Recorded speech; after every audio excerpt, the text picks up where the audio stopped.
Hello Henry from Belgium here. Today, I'm building a set that Paradisa fans often name as a favorite, 6411, Sand Dollar Café from 1992. Longtime viewers know I found this set together with two others at a garage sale. You can already find a video of 6,416 Poolside Paradise on my channel. And today, I'm building 6,411 from start to finish, showing all the details and sharing fun facts and historical context along the way. I also have the box for this set, though unfortunately only the outer box.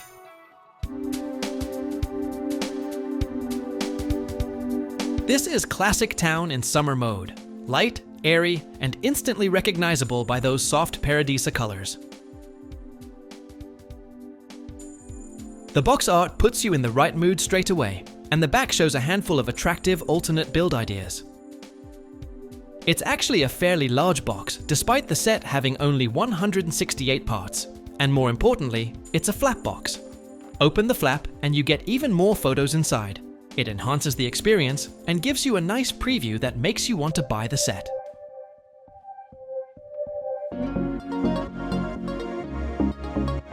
The instructions are a small, handy booklet of 16 pages, completely in the Paradisa vibe. On the first 2 pages, you see the minifigures and 3 smaller builds. After that, 13 clear building steps cover the rest of the set. The build looks fairly compact, but that won't stop me from examining the set in detail.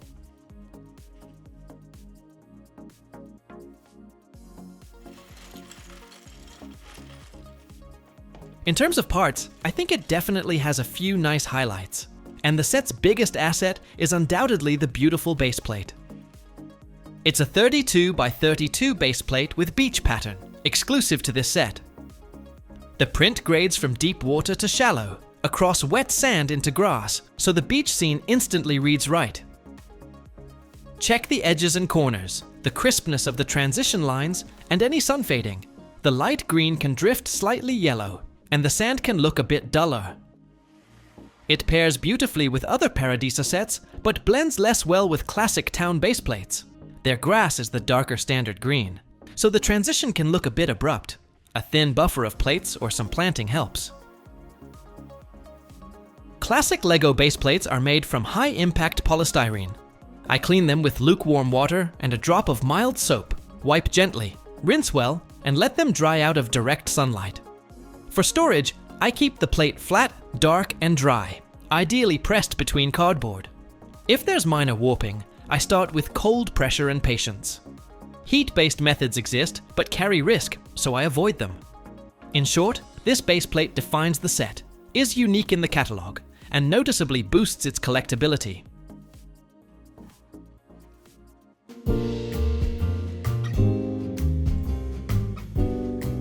For the rest, there are plenty of other beautiful elements. I'll show them in detail as we build. What jumps out right away? There are no stickers in this set. Every decoration is a clean print.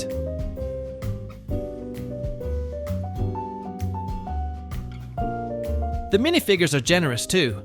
5 figures in a 168-piece set is not something you see every day. What I like about this lineup is how naturally the roles fall into place. A clear lead character, the chef, a local beachgoer with the palm shirt setting the vibe, and a sporty sunglasses guy who's basically the lifeguard on duty. The 2 female figures reflect Paradisa's early 90s focus on everyday beach life and female characters, giving the scene its relaxed holiday vibe. The chef, in this exact combination, appears only here. The mustache immediately sets him apart from standard town chefs. The swimmer is also set exclusive, but that's really because of the life jacket. The torso shows up in 4 sets. It's best to take off the jacket and check the torso for correctness and condition. The palm shirt boy appears in this combination of parts only here, though the palm tree torso itself was used in 19 sets between 1992 and 2003. Here he should have a freckled face. In secondhand lots, you often see it swapped for a plain smile. Personally, I'm on the fence about the freckles. They take a bit of getting used to. The sunglasses guy also turns up in 6409 and 6416, which helps your Paradisa layout feel like one cohesive scene, though I would have liked a crisper, character-specific torso for him. And the lady with the red halter top appears in 8 sets, including several Paradisa releases, which adds that same sense of continuity across the theme. It's a strong little cast that gives the set instant character and presence.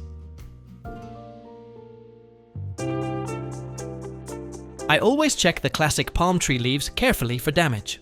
The attachment holes can be split or show heavy wear. Good examples are highly sought after and valuable. These leaves come in 2 sizes. In this set, they are the larger ones. The palm top can be green depending on the set, but here it's definitely brown. After the cypress, this is my second favorite plant element. Any set that includes one instantly gains extra presence. And of course, the familiar parrot isn't missing. It sits right at the top, keeping a friendly, approving eye on everything that's going on. Before I start on the main build, I put together the ice cream cart. I've built similar little carts in gas station and racetrack sets before, but this one uses a slightly different design, which keeps it fun. There's a bit of puzzling with small elements, and thanks to the printed 2x2 ice cream tile, you recognize it instantly as an ice cream cart. There's content too, a 1x1 red tile as the treat or topping. You also get nice touches like a tap and a parasol in Paradisa pastels to finish it off. What I really like is the crisp white look. Even the wheel holders are white. You'll find that part in white in only 6 different sets. The next little build uses 4 parts, with the sail as the clear centerpiece. It's made from sturdy, flexible plastic, and with this print, it appears in only 2 other sets. What matters most is overall condition, especially that the holes aren't torn. The white mast isn't very common. Paired with the white rod, the same element used for the parasol, it forms the frame for the sail. Slide the pieces together and attach the sail through the punched holes. A nice detail. There's a small notch at the top of the mast that holds the sail tip in place. At the bottom, the mast has a ball that plugs into the surfboard, creating a ball joint so you can tilt the rig smoothly in any direction. The surfboard itself isn't common either. In white, it shows up in only 8 sets. Together with the ice cream cart, this windsurfer adds exactly the play value and story beats that make Paradisa work.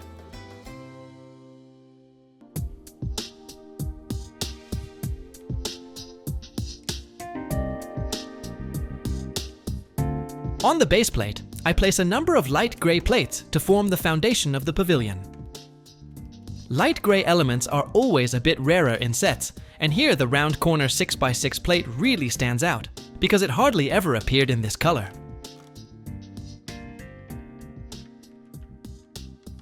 When building the counter base, I immediately noticed that it's not just basic bricks, but also curved ones.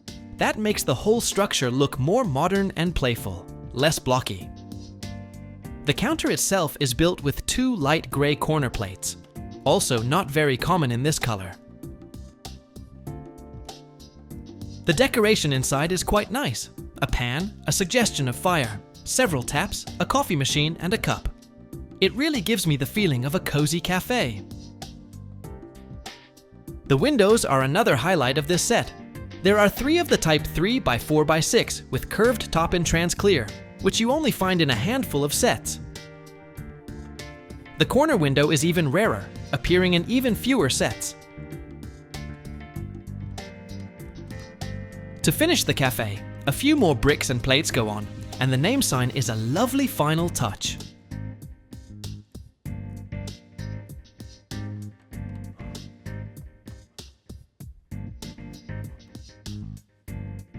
I like how the sun lounger is put together.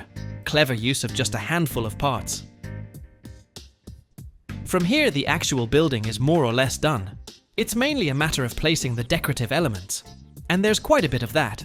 Prickly bushes, a dining spot with an extra parasol, and on this side a large element I hadn't seen in this color before. the 1x8 fence, which in pink appears in only 3 sets. And then there's the iconic red bicycle, with trans-clear wheels and removable rubber tires.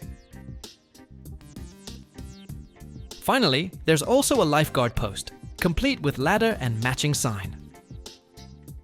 The sign is a print on a 2x2 tile and appears in only 3 sets. One of those sets is the rare rescue base set that I recently showed in another video. And the fact that there's a ladder in this set makes me really happy. 1992, when this set was released, was actually the first year this type of ladder was produced. And here I even have a rarer dark grey version. You'll only find that one in only a few sets. The brown, and especially the black variants, are much more common.